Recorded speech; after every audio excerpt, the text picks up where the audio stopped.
Greater Hyderabad లో కాంగ్రెస్ పార్టీకి పట్టులేదని యువతే BRS బలమని Sanath Nagar MLA Talasani Srinivas Yadav అన్నారు.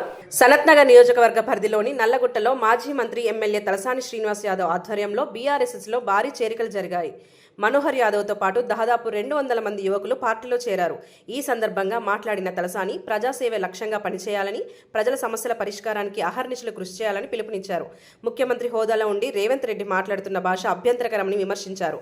అమలుకు సాధ్యం కాని హామీలతో కాంగ్రెస్ ప్రజలను మోసం చేసిందన్నారు. రాబోయేది మళ్లీ కేసీఆర్ ప్రభుత్వమేనని స్పష్టం చేశారు. కార్యకర్తలు సమన్వయంతో ముందుకు సాగాలని, అందరికీ తాను అండగా ఉంటానని హామీ ఇచ్చారు.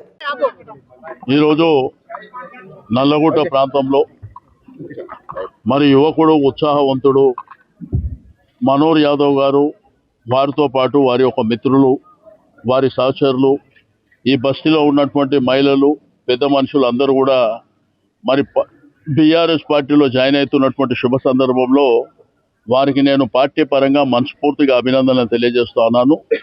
తప్పకుండా పార్టీలోకి యువత రావాల్సినటువంటి అవసరం ఉన్నది. ఈరోజు సమాజ సేవ చేయడానికి, ప్రజలకు సేవ చేయడానికి మరి తప్పకుండా బీఆర్ఎస్ పార్టీ ఏకైక మార్గం. ఎందుకంటే రాష్ట్రంలో చాలా పార్టీలను చూసినారు, బట్ బీఆర్ఎస్ పార్టీకి ఉన్నటువంటి విలువలు, కేసీఆర్ గారి నాయకత్వంలో పనిచేసేటువంటి అంశాలు మరి తప్పకుండా భవిష్యత్తులో మరి బీఆర్ఎస్ పార్టీ మళ్ళీ అధికారంలోకి రాబోతుంది. కాబట్టి నేను ప్రజలకు కానివ్వండి, యంగ్స్టర్స్కి అందరికీ తప్పకుండా సమాజ సేవ చేయాలని చెప్పి విజ్ఞప్తి చేస్తాను.